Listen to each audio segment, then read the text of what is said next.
ಶ್ರೀಮದ್ಭಾಗವತದ ಸಪ್ತಮ ಸ್ಕಂಧ 5ನೇ ಅಧ್ಯಾಯದಲ್ಲಿ ಇವತ್ತು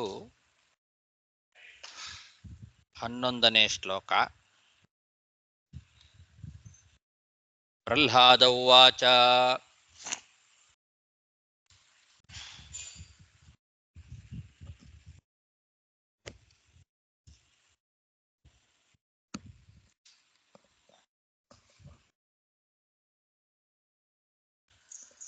ಪರಸ್ವಶ್ಚೇತ್ಯ ಸದ್ಗ್ರಾಹಃ ಪುಂಸಾಂ ಯನ್ಮಾಯಯಾ ಕೃತಃ ವಿಮೋಹಿತ ಧಿಯಾಂ ದೃಷ್ಟಃ ತಸ್ಮೈ ಭಗವತೆ ನಮಃ. ಪ್ರಹ್ಲಾದ ಗುರುಗಳಾಗಿ ಬಂದ ಷಂಡ ಮತ್ತು ಮರ್ಕ ಅವರ ಮುಂದೆ ಹೇಳುವ ಮಾತು. ಅವರು ಬಹಳ ಪ್ರೀತಿಯಿಂದ ಅವನನ್ನ ಕೂಡಿಸಿ ಕೇಳಿದರು, ನಿಜ ಹೇಳು, ನಿನಗೆ ಈ ಕೆಟ್ಟ ಬುದ್ಧಿ ಎಲ್ಲಿಂದ ಬಂತು? ನಿನ್ನ ಬುದ್ಧಿ ಸ್ವತಃ ಹಾಳಾತೋ ಅಥವಾ ಯಾರಾದರೂ ಉಪದೇಶ ಮಾಡಿ ಹಾಳು ಮಾಡಿದ್ರೋ? ಯಾರು ನಿನ್ನ ಬುದ್ಧಿ ಕೆಡಿಸಿದ್ದು? ಹೇಳು ಅಂತ ಆ ಷಂಡಾಮರ್ಕರು ಕೇಳಿದಾಗ ಪ್ರಹ್ಲಾದ ಹೇಳಿದ ಮಾತಿದು. ಪರರು ಸ್ವತಂತ್ರರು ಅಂತ ತಾವು ಸ್ವತಂತ್ರರು ಅಂತ ದುರಭಿಮಾನ ಬುದ್ಧಿ ಇದು ಯಾರು ಹಾಳಾಗಿರ್ತಾರೋ ಅಂತಹ ಜನರಲ್ಲಿ ಕಂಡು ಬರ್ತದೆ. ಮತ್ತೊಬ್ಬರು ಅವ್ರು ಯಾರೋ ಸ್ವತಂತ್ರರು, ತಾವು ಸ್ವತಂತ್ರರು ಅನ್ನೋ ಈ ಒಂದು ದುರಭಿಮಾನ, ಈ ಬುದ್ಧಿ ಹಾಳಾದ ಜನರಲ್ಲಿ ಕಂಡು ಬರ್ತದೆ. ಯಾರು ಬುದ್ಧಿ ಹಾಳಾಗಿರ್ತದೋ ಆ ಬುದ್ಧಿ ಹಾಳಾದ ಜನರಲ್ಲಿ ದುರಭಿಮಾನ, ನಾವೇ ಸ್ವತಂತ್ರರು ಅಂತ ದುರಭಿಮಾನ. ಆದರೆ ವಸ್ತುತಃ ಅದು ಭಗವಂತನ ಇಚ್ಛೆಯಿಂದಲೇ. ಅಂತಹ ಭಗವಂತನಿಗೆ ನಮಸ್ಕಾರ. ತಸ್ಮೈ ಭಗವತೆ ನಮಃ. ಭಗವಂತನ ಇಚ್ಛೆಯಿಂದಲೇನೆ ಎಲ್ಲ ನಡೆಯೋದು. ಸ ಯದಾನುಗತ ಪುಂಸಾಂ ಪಶುಬುದ್ಧಿರ್ವಿಭಿದ್ಯತೆ ಅನ್ಯಯೇಷ ತಥಾನ್ಯೋಹಂ ಇತಿ ದೇಹಗತಾ ಸತಿ. ದುರಭಿಮಾನ ಏನಿದೆ, ಆ ದುರಭಿಮಾನದ ಉತ್ಪತ್ತಿಗೆ ಪರಮಾತ್ಮ ಅನುಕೂಲ ಆದಾಗ ಇವನು ಸ್ವತಂತ್ರ, ನಾನು ಸ್ವತಂತ್ರ ಅನ್ನೋ ದುರಭಿಮಾನ ಜನರಿಗೆ ಬರ್ತದೆ. ಇದೆಲ್ಲ ಶಾಸ್ತ್ರ ವಿಚಾರದಿಂದ ಬರುವಂಥದ್ದಲ್ಲ, ಕೇವಲ ಪಶುಬುದ್ಧಿ. ಇದು ಜೀವ ಸ್ವರೂಪದಲ್ಲಿಲ್ಲ, ಮತ್ತೆ ಲಿಂಗ ಶರೀರದಲ್ಲೂ ಇಲ್ಲ, ಅದರ ಮನಸ್ಸಿನಲ್ಲಿ ಇರ್ತದೆ.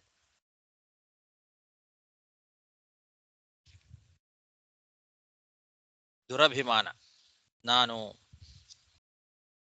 ಸ್ವತಂತ್ರ, ಅವನು ಇನ್ನೊಬ್ಬ ಪರ, ಅವನು ಸ್ವತಂತ್ರ ಅಂತನ್ನೋ ಈ ಒಂದು ದುರಭಿಮಾನ ಅದು ಸ್ವರೂಪದಲ್ಲಿಲ್ಲ, ಮತ್ತೆ ಲಿಂಗ ಶರೀರದಲ್ಲೂ ಇಲ್ಲ. ಇದಿರೋದು ಮನಸ್ಸಿನಲ್ಲಿ ಅಂತ ಹೀಗೆ ಉತ್ತರ ಕೊಡ್ತಾ ಇದ್ದಾನೆ. ಇದು ಪಶುಬುದ್ಧಿ ಅಂತ. ನಾನು ಸ್ವತಂತ್ರ ಅನ್ನೋ ಜ್ಞಾನ ಇದು ಪಶುಬುದ್ಧಿ.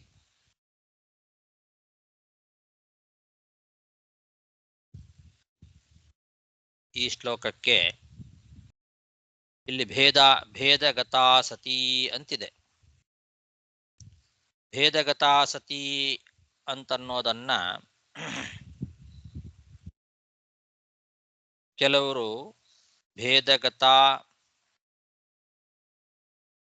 ಸತಿ ಅಂತ ಪಾಠ ಅಪಪಾಠ ಇಟ್ಕೊಂಡಿದ್ದಾರೆ. ಅಲ್ಲಿರೋದು ದೇಹಗತಾ ಸತಿ ಅಂತ. ದೇಹಗತಾ ಸತಿ ಅಂತ ಅನ್ನೋದನ್ನ ಭೇದಗತಾ ಸತಿ ಅಂತ ಮಾಡಿಕೊಂಡು ವ್ಯಾಖ್ಯಾನ ಮಾಡಿದ್ದಾರೆ ಕೆಲವರು.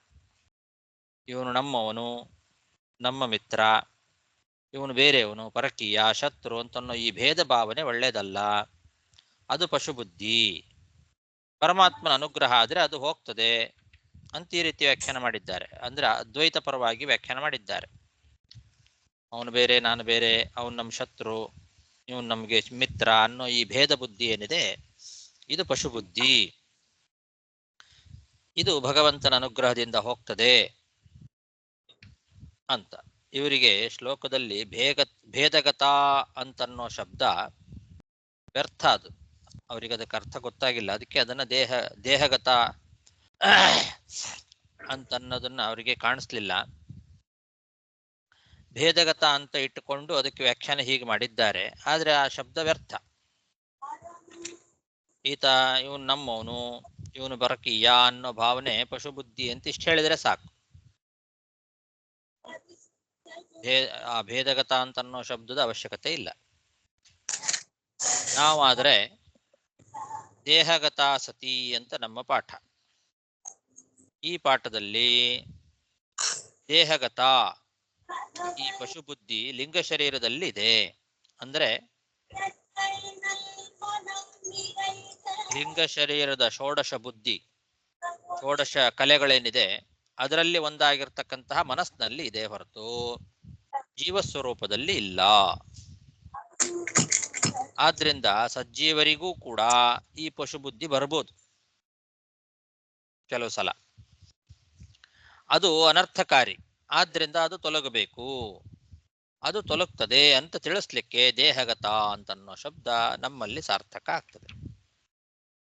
ಅವರಲ್ಲಿ ಆ ಭೇದಗತ ಅನ್ನೋ ಶಬ್ದ ವ್ಯರ್ಥ. ಇನ್ನು ವಿಭಿದ್ಯತೆ ಅಂತ ಮತ್ತೊಂದು ಪದ ಇದೆ. ಪಶುಬುದ್ಧಿರ್ ವಿಭಿದ್ಯತೆ. ಅಲ್ಲಿ ವಿಭಿದ್ಯತೆ ಅನ್ನೋ ಶಬ್ದವು ಕೂಡ ಬೇರೆ ವ್ಯಾಖ್ಯಾನಕಾರರಿಗೆ ಬೇಕಾಗಿಲ್ಲ. ವಿಭಿದ್ಯತೆ ಅಂದ್ರೆ ಅವ್ರ ಪ್ರಕಾರ ತೊಲಗ್ತದೆ ಅಂತ ಅರ್ಥ. ಚಂಡಾಮರ್ಕರು ಪ್ರಹ್ಲಾದನಿಗೆ ಕೇಳಿದ ಪ್ರಶ್ನೆ, ಯಾರೋ ಪರಕೀಯರು ನಿನ್ನ ಈ ಬುದ್ಧಿಯನ್ನ ಕೆಡಿಸಿದಾರೋ, ಉಪದೇಶ ಮಾಡಿರಬೇಕು, ನಿನಗೆ ಈ ದುರ್ಬುದ್ಧಿಯನ್ನು ಉಪದೇಶ ಮಾಡಿರಬೇಕು, ಅವ್ರು ಯಾರು ಅಂತ ಇದು ಗುರುಗಳು ಕೇಳಿದ ಪ್ರಶ್ನೆ. ಅದಕ್ಕೆ ಪ್ರಹ್ಲಾದ, ಪರಕೀಯರು ಅಂತ ಯಾರೂ ಇಲ್ಲ, ಈ ಸ್ವಪರ ಭಾವನೆ ಪಶುಬುದ್ಧಿ ಪರಮಾತ್ಮನಿಂದ ಬಂದಿದೆ, ಎನ್ ಮಾಯೆಯ ಕೃತಃ ಅಂತ ಇಷ್ಟು ಹೇಳಿದ್ರೆ ಸಾಕು. ಅವರ ವ್ಯಾಖ್ಯಾನ ಪ್ರಕಾರ ಹೀಗೆ ಅಭಿಪ್ರಾಯ. ಪರಮಾತ್ಮನ ಅನುಗ್ರಹದಿಂದ ತೊಲಗ್ತದೆ ಅಂತ ಅನ್ನಬಾರದು. ಮಾಯೆಯ ಭೇದ ಭಾವನೆ ಅನ್ನೋದು ಭ್ರಮ ಮೂಲಕವಾಗಿ ಬಂದದ್ದು, ಅದು ಜ್ಞಾನದಿಂದ ತೊಲಗ್ತದೆ ಅಂತ ಅಷ್ಟೇ ಹೇಳಬೇಕು. ಈಗ ಹಗ್ಗವನ್ನು ನೋಡಿ ಹಾವು ಅಂತ ಜ್ಞಾನ ಬಂದ್ರೆ ಆ ಜ್ಞಾನ ಹೋಗ್ಲಿಕ್ಕೆ ಪರಮಾತ್ಮ ಬೇಕೇನು? ಹಗ್ಗದ ಜ್ಞಾನ ಬಂದ್ರೆ ಸಾಕು. ಹಗ್ಗದ ಸರಿಯಾದ ಜ್ಞಾನದಿಂದ ಸರ್ಪದ ಭ್ರಮೆ ಹೋಗ್ತದೆ. ಹಾಗೆ ಭೇದ ಭ್ರಮ ಅನ್ನೋದು ಅಭೇದ ಜ್ಞಾನ ಬಂದ ಕೂಡಲೇ ತೊಲಗ್ತದೆ. ದೇಹಾತ್ಮೈಕ್ಯ ಭ್ರಮ ಮೂಲಕವಾದ ಶತ್ರುತ್ವ ಮಿತ್ರತ್ವ ಭಾವನೆಯೂ ಕೂಡ ಆ ಭ್ರಮ ಜ್ಞಾನದಿಂದಲೇ ಕರೆಗೆ ಹೋಗ್ತದೆ ಅಷ್ಟೇ. ಆದ್ದರಿಂದ ಪರಮಾತ್ಮನ ಅನುಗ್ರಹದಿಂದ ತೊಲಗ್ತದೆ ಅಂತ ಅಷ್ಟು ವ್ಯರ್ಥ, ಅದು ಬೇಕಾಗಿಲ್ಲ ಅವರ ಪ್ರಕಾರ. ನಮ್ಮ ವ್ಯಾಖ್ಯಾನದಲ್ಲಾದರೆ ಈ ಸ್ವಾತಂತ್ರ್ಯ ಭ್ರಮೆ ಏನಿದೆ ಅಲ್ಲ, ಇದು ಅಸ್ವಾತಂತ್ರ್ಯ ಜ್ಞಾನದಿಂದ ಹೋಗೋದಿಲ್ಲ. ಇದು ಭಗವಂತನ ಅನುಗ್ರಹದಿಂದಲೇ ಹೋಗೋದು. ಆದ್ರಿಂದ ಭಗವಂತನ ಅನುಗ್ರಹದಿಂದ ಹೋಗ್ತದೆ ಅಂತನ್ನೋ ಒಂದು ವ್ಯಾಖ್ಯಾನ ನಮ್ಮ ಪ್ರಕಾರ ಮಾತ್ರ ಸರಿ ಆಗ್ತದೆ. ವೀರರಾಘವ ವ್ಯಾಖ್ಯಾನದಲ್ಲಿ ದೇಹಾತ್ಮೈಕ್ಯ ಭಾವನೆಯಿಂದ ಶತ್ರು ಮಿತ್ರ ಅನ್ನೋ ಭೇದ ಭಾವನೆ ಉಂಟಾಗ್ತದೆ, ಆದ್ರಿಂದ ಅದು ಪಶುಬುದ್ಧಿ ಅಂತ ಹೇಳಿದ್ದಾರೆ. ಇದು ಅಸಂಗತ. ಶತ್ರು ಮಿತ್ರ ಅಂತನ್ನೋ ಭಾವನೆಗೆ ಕಾರಣ ದೇಹಾತ್ಮೈಕ್ಯ ಭಾವನೆ ಅಲ್ಲ. ನಮಗೆ ಅತ್ಯಂತ ಪ್ರಿಯವಾದ ವಸ್ತುವನ್ನ ಯಾರಾದರೂ ಹಾಳು ಮಾಡಿದರೆ ಅವನು ನಮಗೆ ಶತ್ರು ಆಗ್ತಾನೆ. ಎಲ್ಲದಕ್ಕಿಂತ ಹೆಚ್ಚು ಪ್ರಿಯವಾದ ಈ ದೇಹ ಏನಿದೆ, ಈ ದೇಹಕ್ಕೆ ಯಾರಾದರೂ ಅಪಾಯವನ್ನು ಉಂಟು ಮಾಡಿದರೆ ಅವನು ಮಹಾಶತ್ರು ಆಗ್ತಾನೆ. ಅಷ್ಟೇ ಹೊರತು ನನ್ನ ಶರೀರ ನನಗೆ ಶತ್ರು ಆಗೋದಿಲ್ಲ, ಮತ್ತೊಬ್ಬರ ಶರೀರವೂ ನನಗೆ ಶತ್ರು ಆಗೋದಿಲ್ಲ. ಈ ಶರೀರ ಆತ್ಮೈಕ್ಯ ಬುದ್ಧಿಯಿಂದ ಶತ್ರುತ್ವ ಭಾವನೆ ಆತ್ಮನಲ್ಲಿ ಉಂಟಾಗೋದಿಲ್ಲ. ಮತ್ತೊಬ್ಬ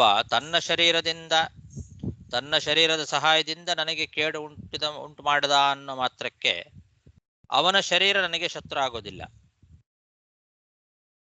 ಒಬ್ಬ ಯಾರಾದರೂ ಆಯುಧದಿಂದ ನನಗೆ ಸಹಾಯ ಮಾಡ್ತಾನೆ ಅಂತ ಇಟ್ಕೊಳ್ಳೋಣ. ಆಯುಧವನ್ನು ಉಪಯೋಗಿಸಿಕೊಂಡು ನನಗೆ ಕೆಡುಕು ಮಾಡ್ತಾನೆ ಅಂದ್ರೆ ನಮಗ ಆ ಆಯುಧ ಶತ್ರು ಅಂತ ಹೇಳ್ತೇವಾ? ಆಯುಧವನ್ನ ಶತ್ರು ಅಂತ ಹೇಳೋದಿಲ್ಲ. ಅಥವಾ ಯಾವುದೋ ಒಂದು ವಸ್ತುವಿನಿಂದ ನಮಗೆ ಯಾರಾದರೂ ಉಪಕಾರ ಮಾಡಿದರೆ ಆ ವಸ್ತು ನಮಗೆ ಮಿತ್ರ ಅಂತ ಹೇಳೋದಿಲ್ಲ, ಮಾಡಿದವರು. ಹಾಗಾಗಿ ಆ ಶರೀರ ಶತ್ರು, ಆ ಶರೀರ ಮಿತ್ರ ಅಂತ ಹೀಗೆ ಆ ಶರೀರವನ್ನು ಉಪಯೋಗಿಸಿಕೊಂಡು ಅವನು ಮಾಡಿದ್ದಾನೆ ಅನ್ನೋ ಕಾರಣದಿಂದ ಅದು ಆಗೋದಿಲ್ಲ. ಹಾಗಾಗಿ ದೇಹ ಧರ್ಮವಾಗಿರ್ತಕ್ಕಂತಹ ಶತ್ರುತ್ವ ಮಿತ್ರತ್ವಗಳು ದೇಹಾತ್ಮೈಕ್ಯ ಭಾವನೆಯಿಂದಾಗಿ ಆತ್ಮನಲ್ಲಿ ಆರೋಪಿತವಾಗ್ತದೆ ಅಂತ ಹೇಳೋದು ಇದು ಅಸಂಗತ. ಶ್ರೀಧರಿಯ ವ್ಯಾಖ್ಯಾನದಲ್ಲಿ ಭೇದ ಭ್ರಮ ಅಂತ ಅನ್ನೋದು ಪಶುಬುದ್ಧಿ ಅಂತ ಹೇಳಿದ್ದಾರೆ. ಈ ರೀತಿ ಹೇಳೋ ಅಭಿಪ್ರಾಯ ಭಾಗವತಕ್ಕೆ ಇಲ್ಲ.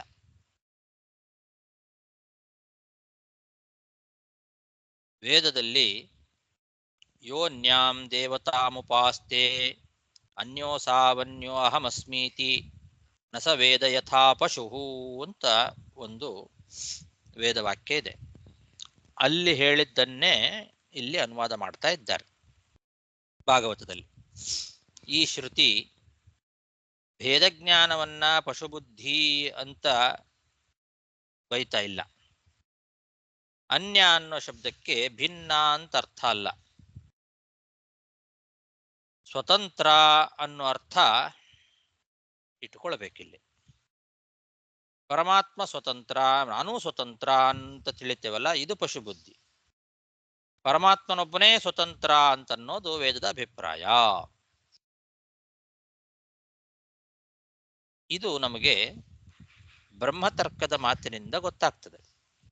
ಮಧ್ವಾಚಾರ್ಯರು ನಮಗೆ ಇಲ್ಲಿ ಬ್ರಹ್ಮತರ್ಕದ ವಾಕ್ಯಗಳನ್ನು ಉದಾಹರಿಸಿ ಈ ಒಂದು ಶ್ಲೋಕದ ಅಭಿಪ್ರಾಯವನ್ನ ಆ ವೇದಕ್ಕೆ ಅನುಸಾರವಾಗಿ, ಬ್ರಹ್ಮತರ್ಕದ ವಾಕ್ಯಕ್ಕೆ ಅನುಸಾರವಾಗಿ ನಮಗೆ ತಿಳಿಸಿಕೊಟ್ಟಿದ್ದಾರೆ. ಪರಮಾತ್ಮನೊಬ್ಬನೇ ಸ್ವತಂತ್ರ ಅಂತ ಹೇಳೋದೇ ಆ ವೇದದ ಅಭಿಪ್ರಾಯ. ಈ ಸ್ವಾತಂತ್ರ್ಯಾಭಿಮಾನ ಏನಿದೆ ಇದು ಪಶುಬುದ್ಧಿ. ಒಳ್ಳೆ ಸಜ್ಜನರಿಗೂ ಕೂಡ ಬಾಹ್ಯವಾದ ಮನಸ್ಸಿನಲ್ಲಿ ಭಗವಂತನ ಇಚ್ಛೆಯಿಂದ ಆ ಪಶುಬುದ್ಧಿ ಮೂಡುತ್ತದೆ. ಅದು ಭಗವಂತನ ಅನುಗ್ರಹದಿಂದಲೇ ತೊಲಗ್ತದೆ. ಈ ರೀತಿ ಪ್ರಹ್ಲಾದ ಹೇಳ್ತಾ ಇದ್ದಾನೆ. ಸ್ವಾತಂತ್ರ್ಯೇಣಾನ್ಯ ಸದ್ಭಾವ ನಿಷೇಧಾಯ ಶ್ರುತಿಸ್ತ್ವಿಯಂ ಅನ್ಯೋಸಾವನ್ಯೋಹಮಿತಿ ಪಶ್ಯನ್ನಜ್ಞೈತಿ ಸ್ಮಃ ಆತ್ಮಾನಂ ಅಂತರ್ಯಮಯೇದಿತಿ ಭೇದಂ ಸ್ವರೂಪತಃ ಆಹ ತದ್ಬ್ರಹ್ಮಣೋಧೀನಾ ಭಿನ್ನಾ ಜೀವಾ ಸದೈವತು ಸ್ವರೂಪಸತ್ತಾ ಕರ್ತೃತ್ವಂ ಭೋಗೋ ಮೋಕ್ಷಸ್ತಥೈವ ಚ ಮುಕ್ತಸ್ಯಾವಸ್ಥಿತಿಶ್ಚೈವ ಸರ್ವಂ ವಿಷ್ಣೋರ್ವಶೇ ಸದಾ ಇತಿ ಬ್ರಹ್ಮತರ್ಕೇ. ಇದು ಬ್ರಹ್ಮತರ್ಕದ ವಾಕ್ಯ. ಮಧ್ವಾಚಾರ್ಯರು ತಾತ್ಪರ್ಯದಲ್ಲಿ ಉದಾಹರಣೆ ಮಾಡಿದ್ದಾರೆ. ಏನ್ ಹೇಳ್ತಾ ಇದೆ ಬ್ರಹ್ಮತರ್ಕ? ಅನ್ಯೋಸಾವನ್ಯೋಹಮಸ್ಮಿ ನ ಸ ವೇದ ಯಥಾ ಪಶು ಅಂತೇನಿದೆ ಅಲ್ಲ ವೇದವಾಕ್ಯ,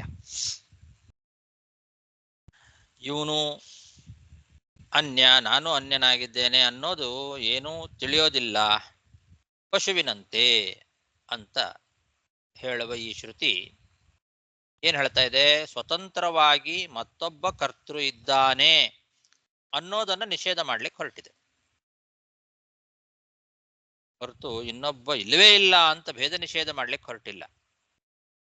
ಸ್ವತಂತ್ರವಾಗಿ ಮತ್ತೊಬ್ಬ ಕರ್ತ ಇಲ್ಲ ಅಂತ ಹೇಳಲಿಕ್ಕೆ ಹೊರಟಿದೆ. ಯಾಕೆಂದ್ರೆ ಯ ಆತ್ಮಾನಮಂತರೋಯಮಯತ್ಯೇಷತ ಆತ್ಮಾಂತರ್ಯಾಮ್ಯಮೃತಃ ಅಂತ ಉಪನಿಷತ್ತಿನಲ್ಲಿ ಪರಮಾತ್ಮ ಜೀವಾತ್ಮರ ಒಳಗಿದ್ದು ಪ್ರೇರಣೆ ಮಾಡ್ತಾನೆ, ಅವನು ನಿತ್ಯ ಮುಕ್ತ ಅಂತರ್ಯಾಮಿ, ಅವನು ನಿನ್ನ ಸ್ವಾಮಿ ಅಂತ ಹೀಗೆ ವೇದದಲ್ಲಿ ಸ್ಪಷ್ಟವಾಗಿ ಭೇದ ಅಂತನ್ನೋದು ಹೇಳಲ್ಪಟ್ಟಿದೆ. ಆದ್ರಿಂದ ಜೀವಾತ್ಮರು ಬ್ರಹ್ಮನಿಗಿಂತ ಭಿನ್ನರು, ಸದಾ ಬ್ರಹ್ಮನಿಗೇ ಅಧೀನರು. ಅವರ ಸ್ವರೂಪ ಮತ್ತು ಅವರ ಇರುವಿಕೆ, ಕರ್ತೃತ್ವ, ಭೋಗ, ಮೋಕ್ಷ ಮತ್ತು ಮುಕ್ತರಾಗೋದು, ಇರೋದು ಎಲ್ಲವೂ ಕೂಡ ಆ ವಿಷ್ಣುವಿಗೆ ಅಧೀನವಾಗಿದೆ ಅಂತ ಇದು ಬ್ರಹ್ಮತರ್ಕದಲ್ಲಿ ಸ್ಪಷ್ಟವಾಗಿದೆ. ಸ್ವರೂಪ ಸತ್ತಾ ಕರ್ತೃತ್ವ ಭೋಗೋ ಮೋಕ್ಷ ತಥೈವಚ ಮುಕ್ತಸ್ಯಾವಸ್ಥಿತಿಶ್ಚೈವ. ಮೋಕ್ಷಕ್ಕೆ ಹೋದ ಮೇಲೆ ಆ ಮೋಕ್ಷದಲ್ಲಿ ಇರುವಿಕೆಯೂ ಕೂಡ ಆ ವಿಷ್ಣುವಿನ ಅಧೀನವಾಗಿದೆ. ಯಾವಾಗಲೂ ಎಲ್ಲವೂ ಆ ಭಗವಂತನ ಅಧೀನವಾಗಿದೆ ಅಂತ ಹೀಗೆ ಬ್ರಹ್ಮತರ್ಕದಲ್ಲಿ ಹೇಳಿದ್ದಾರೆ. ಇದನ್ನ ಹೇಳುವ ಅಭಿಪ್ರಾಯವೇ ಈ ಭಾಗವತ ಶ್ಲೋಕಕ್ಕೆ ಇರೋದು. ಇದನ್ನೇ ಪ್ರಹ್ಲಾದ ಹೇಳ್ತಾ ಇರೋದು. ನಾವು ಸ್ವತಂತ್ರರು, ಅವರೂ ಸ್ವತಂತ್ರರು ಅಂತನ್ನೋ ಈ ದುರಭಿಮಾನ ಬುದ್ಧಿ ಹಾಳಾದ ಜನರಿಗೆ ಬರ್ತದೆ. ಅದು ಆ ಪರಮಾತ್ಮನ ಇಚ್ಛೆಯಿಂದಲೇ ಹೋಗ್ತದೆ. ಅಂತಹ ಭಗವಂತನಿಗೆ ನಮಸ್ಕಾರ. ಇಂತಹ ದುರಭಿಮಾನದ ಉತ್ಪತ್ತಿಗೆ ಪರಮಾತ್ಮ ಅನುಕೂಲಕರನಾದಾಗ ಸಜ್ಜನರಿಗೂ ಕೂಡ ಇವನು ಸ್ವತಂತ್ರ, ನಾನೂ ಸ್ವತಂತ್ರ ಅನ್ನೋ ದುರಭಿಮಾನ ಬರ್ತದೆ. ಹಾಗಾಗಿ ಇದು ಶಾಸ್ತ್ರ ವಿಚಾರದಿಂದ ಬರೋದಲ್ಲ, ಇದು ಪಶುಬುದ್ಧಿ. ಇದು ಜೀವ ಸ್ವರೂಪದಲ್ಲಿಲ್ಲ, ಲಿಂಗ ಶರೀರದಲ್ಲಿ ಅಲ್ಲೂ ಕೂಡ ಇಲ್ಲ, ಮನಸ್ಸಿನಲ್ಲಿ ಇರುವಂಥದ್ದು. ಪರಸ್ವಶ್ಚೇತ್ಯ ಸದ್ಗ್ರಾಹ ಪುಂಸಾಂ ಯನ್ಮಾಯಯಾ ಕೃತಃ ವಿಮೋಹಿತತ್ಯಾಂ ದೃಷ್ಟಃ ತಸ್ಮೈ ಭಗವತೆ ನಮಃ ಸ ಯದಾನುಗತ ಪುಂಸಾಂ ಪಶುಬುದ್ಧಿರ್ವಿಭಿದ್ಯತೆ ಅನ್ಯಯೇಷ ತಥಾನ್ಯೋಹಂ ಇತಿ ದೇಹಗತಾ ಸತಿ ಸ ಏಷ ಆತ್ಮಾ ಸ್ವಪರೇತ್ಯ ಬುದ್ಧಿಭಿಃ. ಇಲ್ಲಿ ಪಶು ಬುದ್ಧಿ ಅಂತ ಹೇಳಿರೋದು ಪ್ರಾಣಿಗಳ ಕುರಿತು ಹೇಳ್ತಾರ, ಪಶು ಎಂಬುದನ್ನ? ಹೌದು, ಪಶುಗಳಿಗೆ ಇರೋ, ಅಲ್ಲ, ಮನುಷ್ಯರಿಗೆ ಇರೋ ಬುದ್ಧಿ ಅಲ್ಲ. ಅಂದ್ರೆ ಮನುಷ್ಯರು ವಿಚಾರ ಮಾಡಿ ಬುದ್ಧಿವಂತರಾಗಿರ್ತಾರೆ. ಆದ್ರಿಂದ ಯಾರು ವಿಚಾರ ಮಾಡದೆ ಪಶುಗಳಂತೆ, ಪಶುಗಳಿಗೆ ಆ ಒಂದು ವಿಚಾರ ಮಾಡುವ ಬುದ್ಧಿ ಇರೋದಿಲ್ಲ. ಅದಕ್ಕೆ ಪಶು ಬುದ್ಧಿ ಕರೀತಾರೆ. ಅಲ್ಲ, ಅದೇ ನಾನು ಕೇಳಕ್ ಹೊರಟೆ, ಪಶುಗಳಿಗೆ ವಿಚಾರ ಮಾಡೋ ಬುದ್ಧಿ ಇಲ್ಲಲ್ಲ, ಮತ್ತೆ ಪಶು ಬುದ್ಧಿ ಅಂತ ಹೆಂಗೆ ಹೇಳ್ತಾ ಇದ್ದಾರೆ ಇಲ್ಲಿ ಅಂತ ಕೇಳಕ್ ಹೊರಟಿದ್ದೆ. ಅದೇ ವಿಚಾರ ಮಾಡಿಲ್ಲ, ಆದ್ರಿಂದ ಅದು ಪಶು ಬುದ್ಧಿ. ವಿಚಾರ ಮಾಡಿ, ಹೌದು, ಪಶು ಬುದ್ಧಿ ಆದ್ರಿಂದ ಶಾಸ್ತ್ರ ವಿಚಾರ ಮಾಡಿ ಬರುವಂತದ್ದಲ್ಲ, ಆದ್ರಿಂದ ಅದು ಪಶು ಬುದ್ಧಿ ಅಂತ ಹೇಳ್ತಾ ಇರೋದು. ಶಾಸ್ತ್ರಗಳನ್ನ ಓದಿ ವಿಚಾರ ಮಾಡಿ ಜ್ಞಾನ ಪಡ್ಕೊಂಡು ಆ ಮೂಲಕವಾಗಿ ಯಾರು ತಿಳ್ಕೊಂಡು ನಡ್ಕೊಳ್ತಾರಲ್ಲ ಅವರು ಜ್ಞಾನಿಗಳು. ಅಂಥವರು ಮನುಷ್ಯರಿಗೆ ಮಾತ್ರ ಅದು ಸಾಧ್ಯ. ಶಾಸ್ತ್ರಾಧ್ಯಯನ ಮಾಡಿ ಶಾಸ್ತ್ರದಲ್ಲಿ ಹೇಳಿದ ರೀತಿಯಲ್ಲಿ ಜ್ಞಾನ ಪಡ್ಕೊಳ್ಳೋದು. ಪಶುಗಳಿಗೆ ಆ ಒಂದು ಇರೋದಿಲ್ಲ. ಅದೇ ವಿಚಾರ ಮಾಡ್ಲಿಂಗಿರುವಾಗ ಅದನ್ನ ಬಂದು ಪಶು ಬುದ್ಧಿ ಅಂತ ಹೇಳ್ತಾರೆ ಅಂತಲ್ವಾ? ಹೌದು, ಆಯ್ತು. ಅದನ್ನು ಕೊಡೋನು ಭಗವಂತನೇ. ಅದು ಬರೋದು ಹೊರಗಿಂದ, ಮನಸ್ಸಿನಿಂದ ಬರೋದು. ಸ ಏಷ ಆತ್ಮಾ ಸ್ವಪರೇತ್ಯ ಬುದ್ಧಿಭಿಃ ದುರನ್ವಯಾನುಕ್ರಮಣೋ ನಿರುಚ್ಯತೆ ಮುಖ್ಯಂತಿ ಯದ್ವರ್ತ್ಮನಿ ವೇದವಾದಿನೋ ಬ್ರಹ್ಮಾದಯೋ ಹ್ಯೇಷ ಭಿನತ್ತಿ ಮೇ ಮತಿಂ.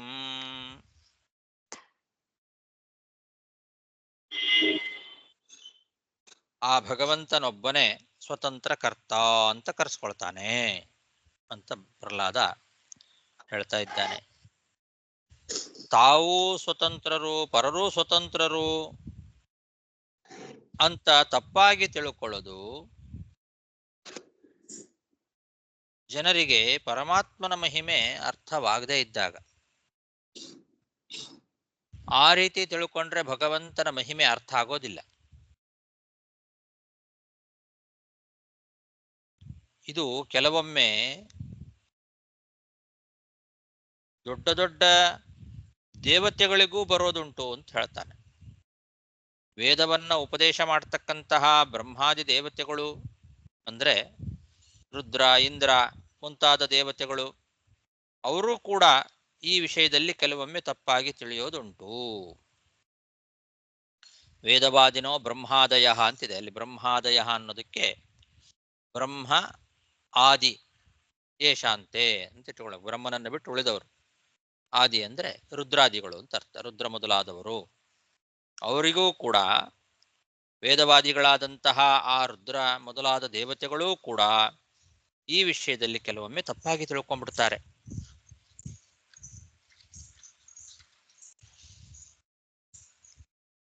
ಆದರೆ ಭಗವಂತನೊಬ್ಬನೇ ಸ್ವತಂತ್ರ, ಅವನೊಬ್ಬನೇ ಸ್ವತಂತ್ರ ಕರ್ತ, ಬೇರೆಯವರು ಯಾರೂ ಸ್ವತಂತ್ರ ಕರ್ತರಲ್ಲ ಅನ್ನೋದೇ ಎಲ್ಲ ಶಾಸ್ತ್ರಗಳ ವೇದಗಳ ಅಭಿಪ್ರಾಯ.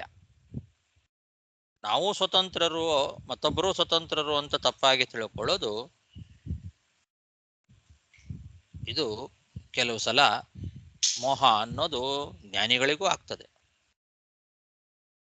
ಮುಖ್ಯಂತಿ ಯದ್ವರ್ತ್ಮನಿ ವೇದವಾದಿನೋ, ಈ ವಿಷಯದಲ್ಲಿ ವೇದವಾದಿನೋಪಿ ಮುಖ್ಯಂತಿ, ಅಂತಹ ಪರಮಾತ್ಮನೇ ನನ್ನ ಬುದ್ಧಿಯನ್ನ ನಿಮ್ಮ ಬುದ್ಧಿಗಿಂತ ಬೇರೆ ರೀತಿಯಾಗಿ ಮಾಡಿದ್ದಾನೆ ಅಂತ ಹೇಳ್ತಾ ಇದ್ದಾನೆ ಪ್ರಹ್ಲಾದ. ಯಾರು ನಿನಗೆ ಉಪದೇಶ ಮಾಡಿದರು, ಯಾರ ಉಪದೇಶದಿಂದ ನಿನಗೆ ಈ ಬುದ್ಧಿ ಕೆಟ್ಟೋಯ್ತು ಅಂತ ಅವ್ರು ಕೇಳಿದ್ದಕ್ಕೆ ಉತ್ತರ ಇದು. ಯಾವ ಭಗವಂತನ ಸಾಮರ್ಥ್ಯದಿಂದಲೇನೆ ರುದ್ರಾದಿ ದೇವತೆಗಳು ಕೂಡ ಈ ವಿಷಯದಲ್ಲಿ ಕೆಲವೊಮ್ಮೆ ತಪ್ಪಾಗಿ ತಿಳ್ಕೊಳ್ತಾರೋ ಅಂತಹ ಭಗವಂತನೇ ತನ್ನ ಬುದ್ಧಿಯನ್ನ ಭಿನತ್ತಿ ಮೇ ಮತಿಂ, ಭಿನತ್ತಿ ಅಂದ್ರೆ ನಿಮ್ಮ ಬುದ್ಧಿಗಿಂತ ಬೇರೆಯಾಗಿ ನನ್ನ ಬುದ್ಧಿಯನ್ನ ಪ್ರೇರಣೆ ಮಾಡಿದ್ದಾನೆ. ಅಂದ್ರೆ ಬೇರೆ ಯಾರು ಹೊರಗಿನಿಂದ ಬಂದು ಮಾಡಿದ್ದಲ್ಲ, ಆ ಭಗವಂತನೇ ನನಗೆ ಈ ರೀತಿ ಪ್ರೇರಣೆ ಮಾಡಿ ಈ ಬುದ್ಧಿಯನ್ನು ಕೊಟ್ಟದ್ದು. ಅವನೊಬ್ಬನೇ ಸ್ವತಂತ್ರ ಕರ್ತ.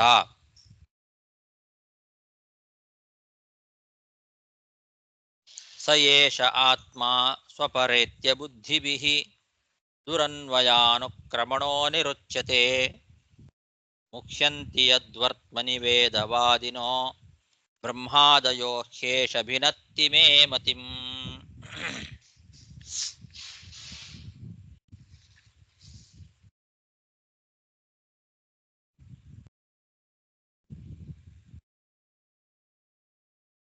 ಅತದ್ಗುಣ ಸಂವಿಜ್ಞಾನ ಬಹುರಿ ಇಟ್ಕೊಳ್ಬೇಕು ಅಂತ ಮೊನ್ನೆ ನೋಡಿದ್ವಲ್ಲ, ಅದೇ ಥರ ಇಲ್ಲಿ ಕೂಡ ಬ್ರಹ್ಮಾದಯೋ ಅನ್ನೋದಕ್ಕೆ ಬ್ರಹ್ಮ ಅನ್ನೋದನ್ನು ಬಿಟ್ಟು ಉಳಿದ ಆದಿಗಳನ್ನು ಮಾತ್ರ ಇಟ್ಕೊಳ್ಬೇಕು. ತದ್ಗುಣ ಇಟ್ಕೊಳ್ಬಾರ್ದು, ಬ್ರಹ್ಮನನ್ನ ಇಟ್ಕೊಳ್ಬಾರ್ದು, ಯಾಕೆಂದ್ರೆ ಅವರಿಗೆ ಮೋಹ ಇಲ್ಲ.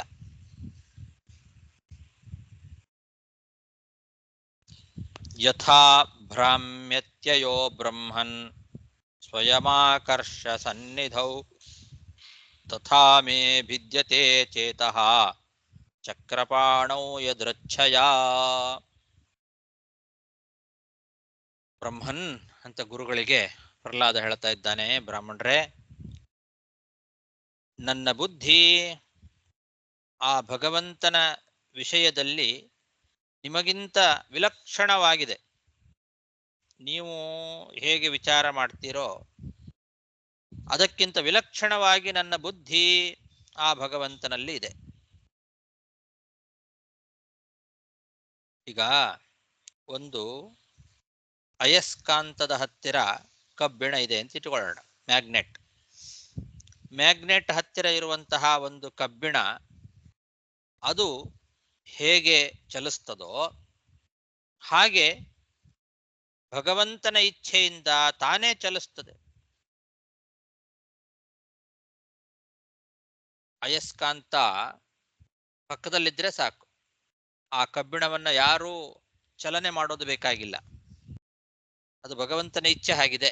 ಅಯಸ್ಕಾಂತದ ಪಕ್ಕದಲ್ಲಿ ಕಬ್ಬಿಣ ಇದ್ರೆ ಅದು ಚಲಿಸಬೇಕು, ಅದನ್ನು ಆಕರ್ಷಣೆ ಮಾಡ್ತಕ್ಕಂಥದ್ದು ಶಕ್ತಿ ಅದರಲ್ಲಿದೆ, ಅದನ್ನು ಮುಟ್ಟಬೇಕಾಗಿಲ್ಲ. ಆದರೂ ಅದು ಅದರಲ್ಲಿ ಒಂದು ಚಲನೆ ಉಂಟಾಗ್ತದೆ. ಆ ಚಲನೆ ಅದು ಕೇವಲ ಭಗವಂತನ ಇಚ್ಛೆಯಿಂದಲೇ ಆಗ್ತದೆ. ಅದು ಅಯಸ್ಕಾಂತದ ಪಕ್ಕದಲ್ಲಿದ್ರೆ ಸಾಕು ಕಬ್ಬಿಣ. ಹಾಗೆ ಭಗವಂತನ ಇಚ್ಛೆಯಿಂದ ನನ್ನ ಬುದ್ಧಿಯೂ ಕೂಡ ನಿಮಗಿಂತ ವಿಲಕ್ಷಣವಾಗಿ ಆಗ್ತದೆ. ಅದಕ್ಕೆ ಬೇರೆ ಯಾರೂ ಉಪದೇಶ ಮಾಡೋ ಅಗತ್ಯ ಇಲ್ಲ, ಅವನ ಇಚ್ಛೆಯಿಂದಲೇ ಇದು ಆಗಿದೆ ಅಂತ ಹೇಳ್ತಾ ಇದ್ದಾನೆ. ಯಥಾ ಭ್ರಾಮ್ಯತ್ಯಯೋ ಬ್ರಹ್ಮನ್ ಸ್ವಯಮಾಕರ್ಷ ಸನ್ನಿಧೌ ತಥಾ ಮೇ ಭಿದ್ಯತೆ ಚೇತಃ ಚಕ್ರಪಾಣೌ ಯದೃಚ್ಛಯಾ. ನಾರದ ಉವಾಚ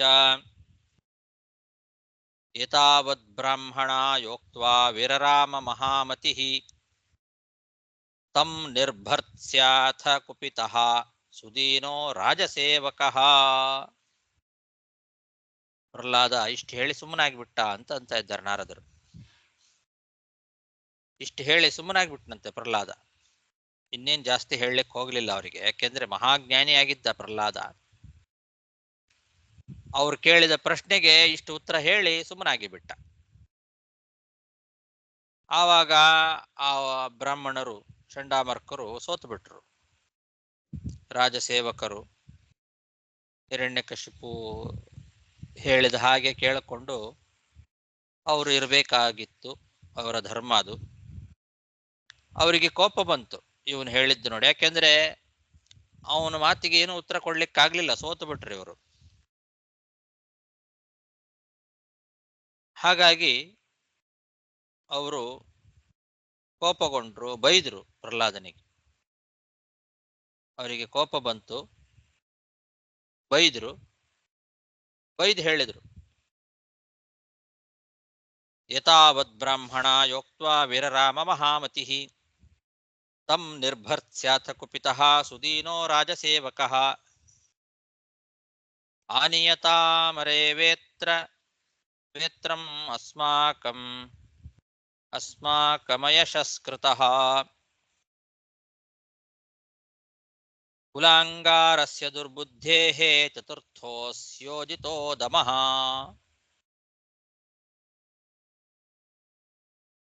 ಅವರಿಗೆ ಕೋಪ ಬಂದಿದೆ ಬ್ರಾಹ್ಮಣರಿಗೆ. ಸಿಟ್ಟಿನಿಂದ ತಗೊಂಡು ಬನ್ರಿ, ಕೋಲ್ ತಗೊಂಡು ಬನ್ರಿ, ಇವನಿಗೆ ಹೊಡೆಯೋಣ. ಇವನಿಗೆ ಒಳ್ಳೆ ಬುದ್ಧಿಯಿಂದ ಹೇಳಿದ್ರೆ ಕೇಳೋದಿಲ್ಲ ಇವನು. ಒಳ್ಳೆ ಮಾತಿಂದ ಹೇಳಿದ್ರೆ ಕೇಳೋ ಪರಿಸ್ಥಿತಿಯಲ್ಲಿಲ್ಲ ಇವನು. ತಗೊಳ್ ಬನ್ರಿ, ಕೋಲ್ ತಗೊಂಡು ಬನ್ರಿ, ಇವನಿಗೆ ಹೊಡೆಯೋಣ.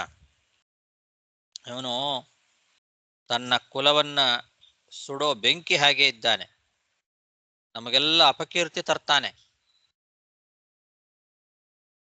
ಇವನು ಹೀಗೆ ಮಾಡ್ತಾ ಹೋದ್ರೆ, ಇವನು ಹೀಗೆ ಸುಮ್ಮನೆ ಬಿಟ್ರೆ ನಮಗೆ ದೊಡ್ಡ ಅಪಕೀರ್ತಿ ಬರುತ್ತೆ. ನಾವೇ ಏನೋ ಇವನು ಬುದ್ಧಿ ಕೆಡಿಸ್ಬಿಟ್ಟಿದ್ದೇವೆ ಅಂತ ಎಲ್ಲ ತಿಳ್ಕೊಂಡು ನಮಗೆ ಅಪಕೀರ್ತಿ ಬರುತ್ತೆ. ಆಮೇಲೆ ತನ್ನ ಕುಲವನ್ನೇ ಸುಡೋ ಬುದ್ಧಿ ಇವನಲ್ಲಿದೆ. ತನ್ನ ಕುಲವನ್ನೇ ಸುಟ್ಟು ಹಾಕುವ ಬೆಂಕಿಯಂತೆ ಇದ್ದಾನೆ ಇವನು.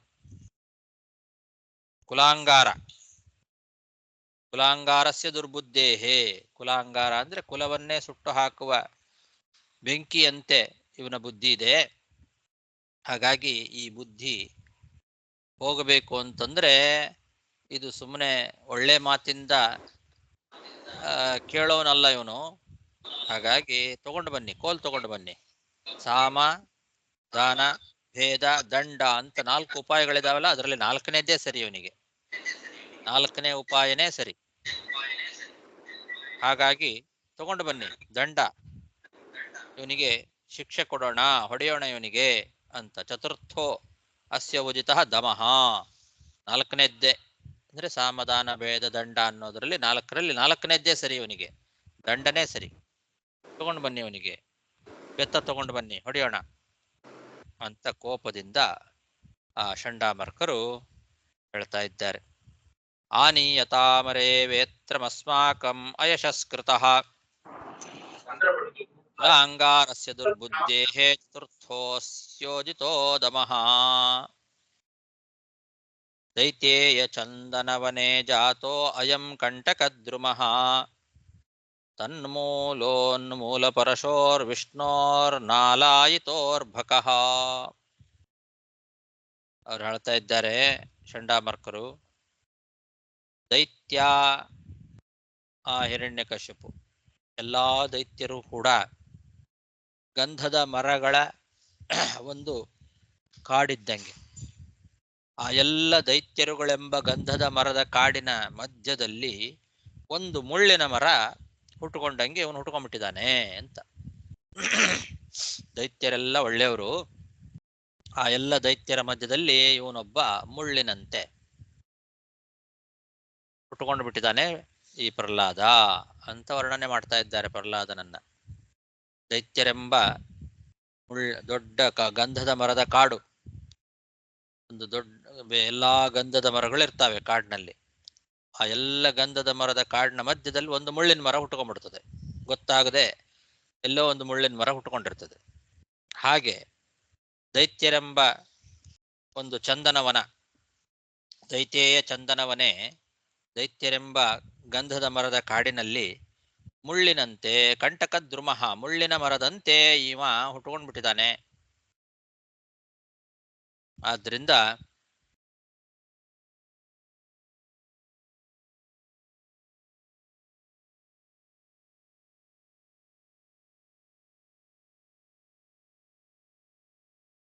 ತನ್ ಮೂಲೋನ್ಮೂಲ ಪರಶೋಹೋ ವಿಷ್ಣೋಹೋ ನಾಲಾಯಿತೋ ಅರ್ಭಕಃ,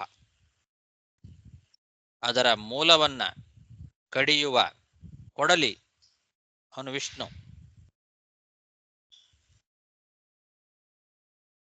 ಅಂದ್ರೆ ದೈತ್ಯರೆಂಬ ಗಂಧದ ಮರಗಳನ್ನ, ಆ ಗಂಧದ ಮರಗಳನ್ನೆಲ್ಲ ಕಡಿಯುವ ಕೊಡಲಿ ವಿಷ್ಣು. ಎಲ್ಲಾ ದೈತ್ಯರನ್ನು ನಾಶ ಮಾಡ್ತಕ್ಕಂಥವನು ಭಗವಂತ ಆ ವಿಷ್ಣು. ಆ ಕೊಡಲಿಗೆನೆ ಹಿಡಿಯಾಗಿದ್ದಾನೆ ಈ ಬಾಲಕ ಅಂತ. ವಿಷ್ಣೋಹೋ ನಾಲಾಯಿತಃ ಅರ್ಭಕಃ, ಕೊಡ್ಲಿಯಿಂದ ಮರ ಕಡಿಬೇಕಾಗಿದ್ರೆ ಆ ಕೊಡ್ಲಿಗೊಂದು ಹಿಡಿ ಬೇಕಲ್ಲ, ಹಿಡ್ಕೊಳ್ಳೋದು. ಆ ಹಿಡಿ ಇವನು ಈ ಬಾಲಕ ಪ್ರಹ್ಲಾದ. ಆ ಹಿಡಿಗೆ ಕೊಡಲಿಯನ್ನ ಹಾಕಿ ಅದರಿಂದ ಗಂಧದ ಮರವನ್ನ ಕಡಿತಾರೆ.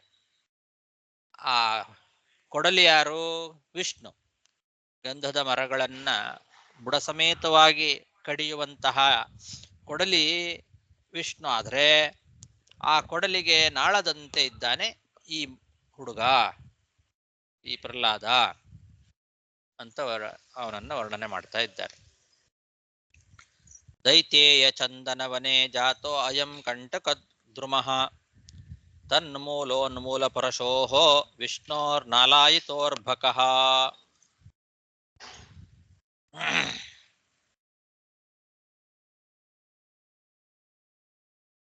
ಇತಿ ತಂ ವಿವಿಧೋಪಾಯೈಃ ಭೀಷಯಂ ಸ್ತರ್ಜನಾದಿಭಿಃ ಪ್ರಹ್ಲಾದಂ ಗ್ರಾಹಯಾಮಾಸ ತ್ರಿವರ್ಗಸ್ಯೋಪಪಾದನಂ. ಹೀಗೆ ಪ್ರಹ್ಲಾದನಿಗೆ ಗುರುಗಳು ನಾನಾ ರೀತಿಯಿಂದ ಹೆದರಿಕೆ ತೋರಿಸಿದರು. ಸಾಮ, ದಾನ, ಭೇದ, ದಂಡ ಅನ್ನೋ 4 ಉಪಾಯಗಳನ್ನು ಕೂಡ ಪ್ರಯೋಗ ಮಾಡಿ ಅವನಿಗೆ ತಮ್ಮ ದಾರಿಗೆ ತರಲಿಕ್ಕೆ ಪ್ರಯತ್ನ ಮಾಡಿದರು. ಹೆದರಿಸ್ತಾ ಇದ್ರು ಅವನಿಗೆ. ವಿಷ್ಣು ಬಗ್ಗೆ ಅವನು ಏನಾದರೂ ಮಾತಾಡಿದರೆ ಅದಕ್ಕೆ ಈ ರೀತಿಯಾಗಿ ನಾನಾ ವಿಧವಾದ ಉಪಾಯಗಳಿಂದ ಹೆದರಿಕೆ ತೋರಿಸೋದು, ಶಿಕ್ಷೆ ಕೊಡೋದು, ಹೀಗೆಲ್ಲ ಮಾಡಿ ಹೆದರಿಸ್ತಾ ಆ ಬ್ರಾಹ್ಮಣರು ಪ್ರಹ್ಲಾದನಿಗೆ ಕೇವಲ ತ್ರಿವರ್ಗವನ್ನ ಪ್ರತಿಪಾದನೆ ಮಾಡುವ ಶಾಸ್ತ್ರವನ್ನ ಮಾತ್ರ ಉಪದೇಶ ಮಾಡಿದರು. ಧರ್ಮ, ಅರ್ಥ, ಕಾಮ, ಇದು ತ್ರಿವರ್ಗ. ತ್ರಿವರ್ಗಸ್ಯ ಉಪಪಾದನಂ ಗ್ರಾಹಯಾಮಾಸ, ಧರ್ಮಾರ್ಥ ಕಾಮಗಳ ಬಗ್ಗೆ ಮಾತ್ರ ಹೇಳುವ ಶಾಸ್ತ್ರಗಳು ಯಾವುದು ಇದ್ದಾವೆ ಆ ಶಾಸ್ತ್ರಗಳನ್ನು ಮಾತ್ರ ಉಪದೇಶ ಮಾಡಿದರು. ಮೋಕ್ಷದ ಬಗ್ಗೆ ಹೇಳುವ ಶಾಸ್ತ್ರದ ಉಪದೇಶ ಮಾಡಲೇ ಇಲ್ಲ ಅಂತ ಅರ್ಥ. ಮೋಕ್ಷವನ್ನ ತಿಳಿಸುವ ಶಾಸ್ತ್ರ ಯಾವುದು ಉಪದೇಶ ಮಾಡಲಿಲ್ಲ ಅವರು. ಮೋಕ್ಷಕ್ಕೆ ಹೋಗುವ ಮಾರ್ಗವೇ ಇಲ್ಲ.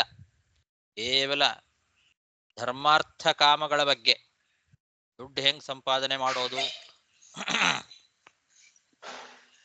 ಆ ದುಡ್ಡನ್ನು ಹೇಗೆ ವಿನಿಯೋಗ ಮಾಡೋದು, ಧರ್ಮದ ಒಂದು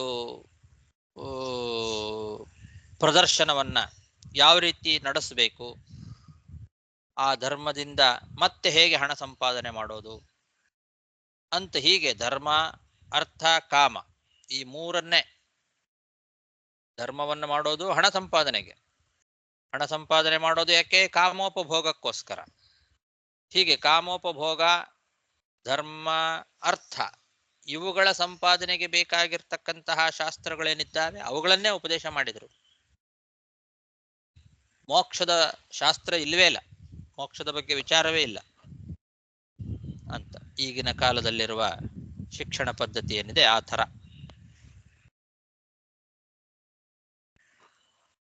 ಮೋಕ್ಷದ ಬಗ್ಗೆ ಶಾಸ್ತ್ರದಲ್ಲಿ ಶಿಕ್ಷಣದಲ್ಲಿ ಯಾವ ವಿಷಯವೂ ಇರಲಿಲ್ಲ. ಕೇವಲ ಅರ್ಥ, ಅದಕ್ಕೆ ಬೇಕಾಗುವ ಹಾಗೆ ಧರ್ಮ ಕಾಮಗಳು, ಕಾಮೋಪಭೋಗಕ್ಕೋಸ್ಕರ ಅರ್ಥ ಧರ್ಮ, ಹೀಗೆ ಧರ್ಮ ಅರ್ಥ ಕಾಮಗಳ ಉಪದೇಶವನ್ನ ಮಾಡುವ ಶಾಸ್ತ್ರಗಳನ್ನ ಉಪದೇಶ ಮಾಡಿದರು. ಇತಿ ತಂ ವಿವಿಧೋಪಾಯೈಃ ಭೀಷಯಂ ಸ್ತರ್ಜನಾದಿಭಿಃ ಪ್ರಹ್ಲಾದಂ ಗ್ರಾಹಯಾಮಾಸ ತ್ರಿವರ್ಗಸ್ಯೋಪಪಾದನಂ. ಸಾಕು. ಶ್ರೀಕೃಷ್ಣಾರ್ಪಣಮಸ್ತು. ನಮಸ್ಕಾರ ಗುರುಗಳೇ. ನಮಸ್ಕಾರ. ನಮಸ್ಕಾರ. ನಮಸ್ಕಾರ ಗುರುಗಳೇ. ಹರೇ ನಮಃ. ನಮಸ್ಕಾರ. ಧನ್ಯವಾದಗಳು. ಹರೇ ನಮಃ. ನಮಸ್ಕಾರ ಗುರುಗಳೇ.